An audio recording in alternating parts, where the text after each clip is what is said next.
तो आज का जो टॉपिक है वो है वेव ऑप्टिक्स। ठीक है। पहले तो सबसे पहली चीज जो मालूम होनी चाहिए कि भाई वेव होती क्या है। ठीक है। तो सिंपल टर्म्स में अगर हम बोलें कि वेव किसको कह सकते हैं, जैसे मान लो सपोज करो कि आपके पास एक बर्तन है और उसके अंदर आपने पानी रखा हुआ है। ठीक। अब जैसे आप उसमें कंकड़ डालोगे ना, एक छोटा सा पेबल डालोगे, तो उसमें क्या बननी शुरू हो जाएंगी, वेव बननी शुरू हो जाएंगी। ठीक है।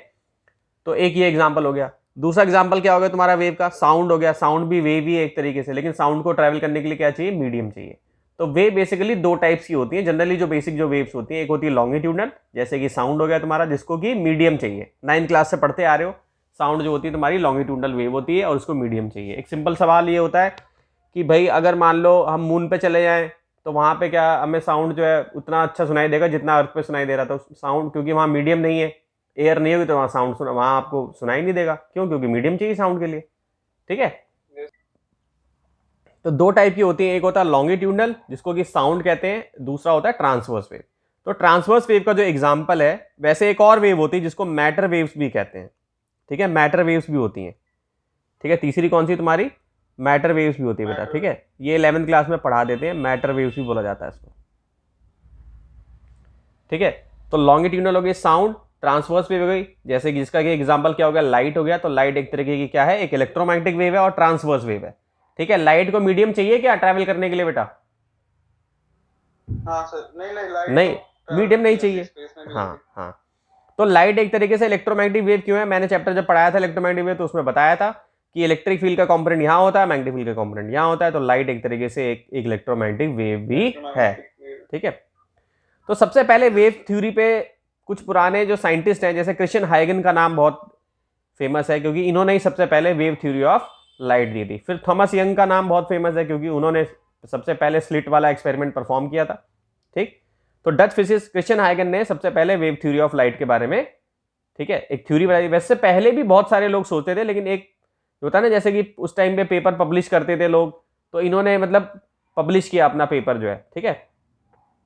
तो आखिर हमें ये चैप्टर पढ़ने की जरूरत ही क्यों पड़ रही है, मतलब रे ऑप्टिक्स हमने पढ़ लिया, उससे हमारा काम चल गया, लेकिन वेव ऑप्टिक्स हम क्यों पढ़ रहे हैं? क्योंकि कुछ ऐसे फिनोमेना होते हैं जैसे कि इंटरफेरेंस और डिफ्रैक्शन। ठीक है।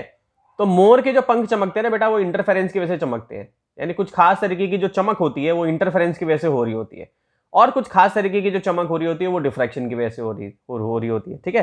तो जैसे सीडी का चमकना, जो सीडी चमकती है ना, वो डिफ्रैक्शन की वजह से चमकती है। तो हमने जो पहले जो रे मॉडल पढ़ा है, पार्टिकल थ्योरी जो है, वो इनसफिशिएंट है। ठीक है। वो इनसफिशिएंट है वेव मॉडल को एक्सप्लेन करने के लिए। ठीक है। इसीलिए हम ये वेव ऑप्टिक्स पढ़ रहे हैं। ठीक है। जिसमें कि हम इंटरफेरेंस और डिफ्रैक्शन को भी एक्सप्लेन कर सकते हैं यूजिंग वेव थ्योरी। अंडरस्टूड? तो सबसे पहले मैक्सवेल ने प्रेडिक्ट किया था कि लाइट एक तरीके की इलेक्ट्रोमैग्नेटिक वेव है, और मैंने ये शुरू में सबसे पहले चैप्टर में बताया था कि इलेक्ट्रिक फील्ड और मैग्नेटिक फील्ड आपस में कनेक्टेड है। इलेक्ट्रिक फील्ड की वजह से मैग्नेटिक फील्ड हो सकती है और मैग्नेटिक फील्ड की वजह से वापस इलेक्ट्रिक फील्ड हो सकती है। ये पढ़ा है ना हमने। जैसे सिंपल एक्सपेरिमेंट जो हमने पढ़ा था कि भाई हमारे पास अगर एक कॉइल है और कॉइल में हमने यहाँ पे बल्ब लगाया हुआ है, और हमने जैसे ही करंट यहाँ पे पास किया तो बल्ब हमारा जलेगा, और अगर हमने यहाँ पे कंपास रखा है तो कंपास में भी क्या होगा, डिफ्लेक्शन होगी। होगी कि नहीं डिफ्लेक्शन? ठीक। तो यानी इलेक्ट्रॉन की मूवमेंट से मैग्नेटिक फील्ड क्रिएट होती है। तो अगर चेंजिंग वाला, मैंने तुम्हें जब इलेम वेव वाला चैप्टर पढ़ाया था, इलेक्ट्रोमैग्नेटिक इंडक्शन पढ़ाया था, तो उसमें 3 एक्सपेरिमेंट थे एनसीईआरटी में दिए हुए। तो चेंजिंग जो है, चेंजिंग मतलब कि कांस्टेंट इलेक्ट्रिक फील्ड नहीं होनी चाहिए, चेंजिंग इलेक्ट्रिक फील्ड होनी चाहिए, और चेंजिंग मैग्नेटिक फील्ड भी होनी चाहिए, तभी ये काम हो पाएगा। ठीक है। तो changing electric and magnetic field result in the propagation of electromagnetic waves. ठीक है। फिर हमने यही सेम चीज हमने इलेक्ट्रोमैग्नेटिक वेव वाले चैप्टर में पढ़ी थी कि ईएम वेव्स को कैसे क्रिएट किया जाता है। ठीक है। तो अब आते हैं सबसे पहला जो हमारा हाइगन्स प्रिंसिपल, हम पढ़ लेते हैं। तो सपोज करो कि ये क्या है, वेव है। ठीक है। ये वेव है तुम्हारी, और यहां पे क्या है, ये वाटर है। ठीक। ये क्या है, एक वेव यहां पे बन रही है, अभी यहां पे बनेगी। सबसे पहले हमारे पास क्या है, एक स्टिल वाटर है। सबसे पहले हमारे पास यहां पे क्या है, स्टिल वाटर है। अब आपने इसमें कंकड़ डाल दिया तो क्या क्रिएट होगा, रिपल्स क्रिएट होंगे इस तरीके से, इस तरीके से इसके रिपल्स क्रिएट होंगे। ठीक है। जैसे रेड लाइन से मैंने जो मार्क किया हुआ है, ये रिपल्स क्रिएट होंगे इसके। ठीक है। तो अगर हम इसका पॉइंट ऑफ इंपैक्ट देखें, तो जैसे पॉइंट ऑफ इंपैक्ट मतलब कि यहां पे गिर रहा है ना, ये आके यहां पे आके गिर रहा है, तो यहीं से वेव क्रिएट हो रही है, वेव स्प्रेड आउट हो रही है बाहर की तरफ, तो हम इसको कहेंगे कि ये इसका पॉइंट ऑफ इंपैक्ट है। ठीक है। इसका अगर आप फोटोग्राफ खींच लोगे ना, तो इस तरीके से आपको नजर आएगा, ठीक है। फोटोग्राफ खींच लोगे तो इस तरीके से नजर आएगा, ठीक है। तो आप देखोगे कि जिस पॉइंट से यहां से शुरू हुआ, जैसे मान लो एक वेव यहां 1 सेकंड में पहुंच रही है, तो दूसरी जगह पे भी एक वेव यहां पे ही 1 सेकंड में पहुंच रही होगी, तीसरी वेव भी यहां पे 1 सेकंड में ही पहुंच रही होगी, चौथी भी यहां पे पहुंच रही होगी, पांचवी भी यहां पे पहुंच रही होगी। समझ रहे मेरी बात? ठीक, पांचवी भी यहां पहुंचेगी, तो हम कहेंगे कि ये फेज में है, ये फेज में है, ठीक है। तो ये देखो, अगर मैं बोल रहा हूं कि ये 1 सेकंड में यहां से यहां पहुंच गई एक वेव यहां 1 सेकंड में पहुंच गई, वैसे तो बहुत सारी वेव है, लेकिन डायग्राम में इतना ही दिखाया, तो सारी एक ही टाइम पे एक पोजीशन पे पहुंच रही है, ठीक है। तो ऐसी वेव को बोला जाता है कि ये किसमें है, फेज में है। तो सारे जो पॉइंट है बेटा वो ऑसिलेट करेंगे किसमें, सेम फेज में ऑसिलेट करेंगे, ठीक है। और ये जो पॉइंट्स अलग अलग बन रहे हैं, यानी 1 सेकंड पे लिया, फिर हमने 2 सेकंड पे यहां पे ले लिया कि ये वेव कहां पे पहुंच गई, तो ये सारे क्या कहलाएंगे, वेव फ्रंट कहलाएंगे। समझ गए? तो सीबीएसई बोर्ड में पूछा जाता है व्हाट इज वेव फ्रंट। तो वेव फ्रंट क्या होता है, अ locus of point which oscillate in phase, phase का मतलब मैंने बता दिया है, इसी को हम वेव फ्रंट कहते हैं। पहली डेफिनेशन हो गई। दूसरी क्या हो गई कि a wave front is defined as a surface of constant phase, ठीक है। तो इसके बाद जो कॉन्सेप्ट है कि जो वेव होती है ना, अब जैसे एक सिंपल एग्जांपल लेता हूं, बहुत छोटी छोटी चीजें हैं जो कि तुम्हें पता होनी चाहिए। जैसे 11वीं क्लास में तुमने पढ़ा होगा कि वेव में तुम्हें एक वाटर वेव्स के बारे में बताया होगा कि जैसे मान लो कि एक वाटर वेव है, तो वेव में क्या होता है कि जैसे कि वेव एनर्जी और मोमेंटम ट्रांसफर कर सकती है एक पॉइंट से दूसरे पॉइंट पे। जैसा कि हम देखते हैं ना, देखो अमेरिका से कोई कॉल करता है तो तुरंत वो जो आवाज है वो हमारे पास आती है, तो एनर्जी और मोमेंटम दोनों ट्रांसफर कर रही है, ठीक। क्योंकि साउंड के पास क्या है, एनर्जी है ना, साउंड के अंदर, साउंड से शीशा टूट जाता है ना, आवाज अगर बहुत तेज हो तो शीशा टूट जाएगा कि नहीं टूटेगा, और घूंसा मारने से भी शीशा टूटेगा, तो यानी एनर्जी है इसके अंदर जो है। और मोमेंटम क्या होता है, मास इंटू वेलोसिटी है, समझ रहे हो। तो यानी कि वेव जो है एनर्जी और मोमेंटम दोनों ट्रांसफर कर सकती है। तो तुमने वाटर वेव के एग्जांपल में ये देखा होगा कि अगर मान लो एक मेरे पास ये बैडमिंटन खेलते हैं ना, जिससे कॉर्क है मान लो मेरे पास पड़ी हुई, तो अगर आप मान लो मैंने यहाँ से डिस्टर्बेंस किया तो ये कॉर्क यहाँ से लेके इस वेव के एंड पॉइंट तक नहीं पहुंचेगी, यहाँ से मूव करके नहीं जाएगी, ये अप एंड डाउन ऑसिलेट करती रहेगी, ठीक है, हमेशा अप एंड डाउन ऑसिलेट करेगी, ठीक। तो एनर्जी जो वेव की होती है हमेशा डायरेक्शन किसकी, in direction perpendicular to the wave front move करती है। यानी इस चैप्टर में जो हम पढ़ रहे हैं टॉपिक, तो जो एनर्जी होगी जो वेव की हमेशा ट्रैवल करेगी in a direction perpendicular to the wave front, ठीक है, in a direction perpendicular to the wave front हमेशा मूव करेगी। यानी जैसे मान लो अगर ये वेव फ्रंट है, ये वेव फ्रंट है मान लो, तो परपेंडिकुलर टू, जैसे वेव फ्रंट की डायरेक्शन ये है तो इसके परपेंडिकुलर मूव करेगी, ये है तो इसके परपेंडिकुलर मूव करेगी, ऐसे मूवमेंट और तो यूं मूवमेंट करेगी। समझ गए? एनर्जी की बात हम कर रहे हैं। तो अभी जो हमने जो वेव पढ़ी ना बेटा, ये वाली जो वेव है, इसको अगर जूम करते हैं ना, मान लो कि इसका एक छोटा सा पोर्शन मैंने ले लिया, इसको जूम कर दिया मैंने, ठीक है, इसको जूम जब करेंगे तो हमें प्लेन वेव मिल जाएगी। अभी इसको हम क्या बोल, स्फेयर की तरह दिख रही है ना, तो इसको स्फेरिकल वेव बोलेंगे। क्या बोलेंगे हम, ये स्फेरिकल वेव है। लेकिन अगर इसी के एक छोटे से पार्ट को अगर हम जूम इन करेंगे तो ये क्या बन जाएगी, प्लेन वेव बन जाएगी। क्या बनेगी, प्लेन वेव, ठीक है। तो ये दोनों डिफरेंस भी सीबीएसई बोर्ड में पूछे जाते हैं, ये ऑलरेडी आ चुका है। वेव फ्रंट भी सीबीएसई बोर्ड में पूछा जा चुका है। तो स्फेरिकल वेव क्या होता है, पॉइंट सोर्स होता है। प्लेन वेव क्या होता है, जो इसका एक छोटा सा पार्ट हो गया। तो इसका डायग्राम कैसा बनेगा, ये बनेगा, ठीक है, प्लेन वेव का, और स्फेरिकल वेव का ये बनेगा जो, ठीक। तो इसकी डेफिनेशन डिफरेंस आएगा लिखने के लिए। तो स्फेरिकल वेव में कैसे लिखोगे कि पॉइंट सोर्स जहां से सारी वेव निकली, सारी डायरेक्शन में, ठीक है, और सेम एम्पलीट्यूड है, सारी वेव्स का एम्पलीट्यूड सेम है और सेम फेज में वाइब्रेट कर रही हैं, तो उसको हम कहते हैं स्फेयर की तरह है। ये स्फेयर की तरह बन जाता है, क्योंकि सर्कल बन रहा है तो स्फेयर कैसा होता है, गोली होता है ना, ऐसे एक ये स्फेयर बना लिया, एक ये स्फेयर बना लिया, एक ये स्फेयर बना लिया, ऐसे मैंने अलग अलग जो है, समझ गए। तो ऐसी वेव को हम क्या बोलेंगे, स्फेरिकल वेव बोलेंगे। तो आज spheres are known as spherical wave, ठीक है। और दूसरी तरफ प्लेन वेव हम किसे बोलेंगे, कि अगर हमने इसको जूम इन कर रहे हैं, एक छोटा सा पार्ट हमने ले लिया, तो at a large distance from the source a small portion of the sphere can be consider as a plane. यानी अगर ये प्लेन है, ये अगर मान लो कि स्फेयर है, सपोज करो ये अगर स्फेयर है, इसका मैंने एक छोटा सा पार्ट ले लिया, तो छोटा सा पार्ट ले लिया तो उसको पार्ट को मैं ऐसे रेक्टेंगुलर ले सकता हूं या स्क्वायर के फॉर्म में ले सकता हूं, ठीक है। तो उस पार्ट पे अगर आप ऐसे लाइंस बनाओगे ही तो ये प्लेन वेव हो जाएंगी तुम्हारी, ठीक है। तो यही यहां पे लिखा हुआ है कि eight a large distance from the source a small portion of the sphere can be considered as a plane called plane wave, ठीक है, ये plane wave हो जाएगी, ठीक है। तो ये इसका डायग्राम हो गया, ठीक है। ये दूसरी डेफिनेशन भी मैंने लिख दी है, तो इसको फटाफट लिख लो जो है। तो अब क्वेश्चंस कर लेते हैं।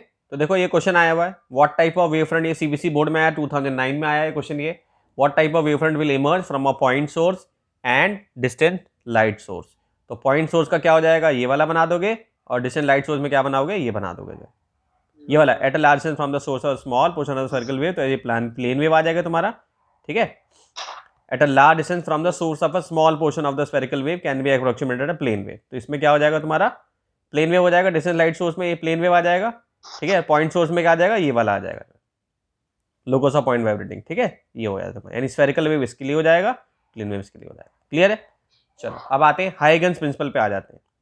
तो क्रिश्चियन हाइगन की थ्योरी ये भी आती है लिखने के लिए सीबीसी बोर्ड में कि भाई क्रिश्चियन हाइगन ने क्या बोला था, उसकी स्टेटमेंट क्या थी, समझ गए। क्रिश्चियन हाइगन की ने भी की स्टेटमेंट क्या थी, ये भी पूछेगा तुमसे जो है।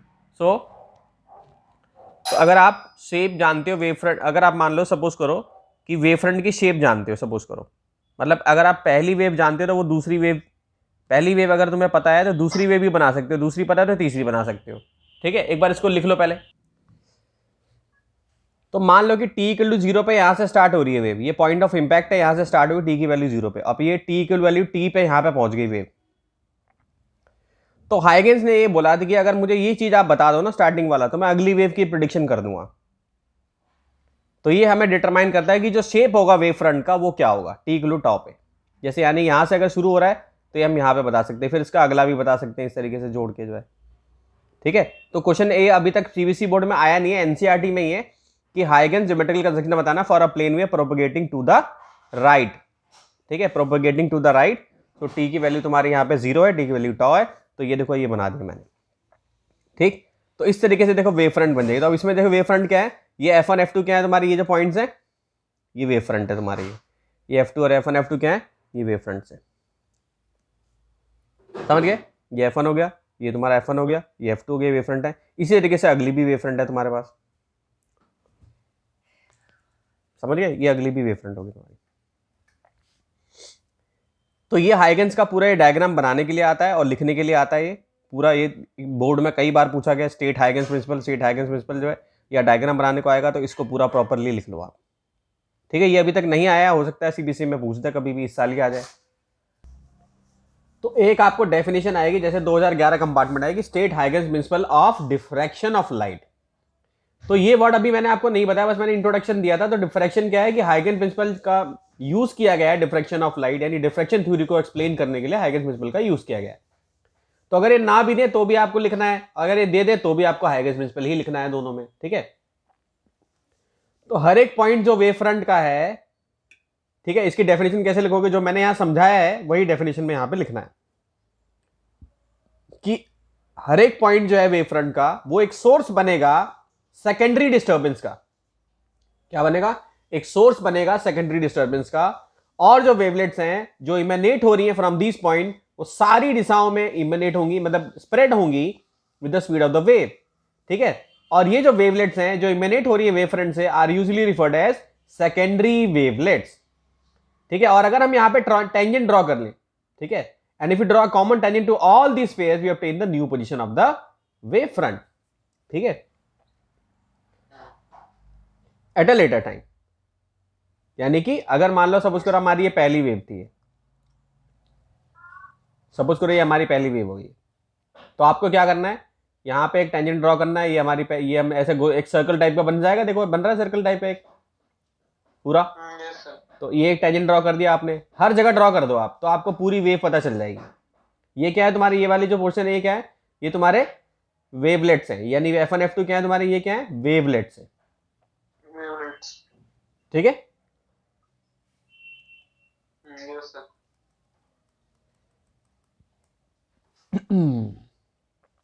तो इसको भी लिख लो बेटा, जो है ये वाला जो है स्टेटमेंट, जो ऐसी एग्जैक्ट लिखनी, क्योंकि एनसीईआरटी का ही है कंटेंट है ये। अब इसमें डिसएडवांटेज क्या थी इनकी थ्योरी में, ठीक, कि ये ना बैक वेव के बारे में नहीं बता पाए थे। मतलब क्या होता है कि तुमने देखा होगा समुद्र की लहरें देखी तुमने, ऐसे जाती हैं यूं टकरा के वापस आती हैं, ठीक है। तो ये बैक वेव के बारे में नहीं बता पाए थे क्लियरली, एडहॉक अजम्पशन इन्होंने ले लिया था कि भाई ऐसे हो जाएगा, कोई एक अजम्पशन मान लिया इन्होंने, तो वो चीज ये एक्सप्लेन नहीं कर पाए थे, ठीक। तो यही इनकी थ्योरी में प्रॉब्लम थी, ठीक। सो हाइगन could not satisfactorily explain the ad hoc assumption of back wave. अब आते हैं कुछ डायग्राम्स हैं जो कि एनसीईआरटी में है और ये बोर्ड में पूछे गए हैं। जैसे कि इंसिडेंट प्लेन वेव, पहले क्या होता था कि भाई पहले एक लाइट आती थी, ये लाइट मान लो यहाँ से आ रही है, प्रिज्म पे गिरी, यूं बेंड हो जाती थी। तो अब वेव के हिसाब से हमें देखना है, तो वेव के हिसाब से हमें ये डायग्राम बनाना पड़ेगा। ये हमारा वेव फ्रंट आ रहा है और ये वेव फ्रंट इंसिडेंट हुआ, यहाँ पे ऐसे लाइट बेंड हो गई। तो ऐसा हमें एक लेंस के लिए बनाना है। ये कौन सा बाइकॉन्वेक्स लेंस है तुम्हारा, ये इसके लिए बताना है ऐसे जो है, ठीक है। और एक कॉनकेव मिरर के लिए बनाना है, ठीक है। तो ये तीनों ही बोर्ड में पूछे जा चुके हैं। ये भी बोर्ड में आया हुआ है बनाने के लिए, ये भी बोर्ड में आया हुआ है और ये भी बोर्ड में आया हुआ है। तो तीनों को फटाफट बना लो।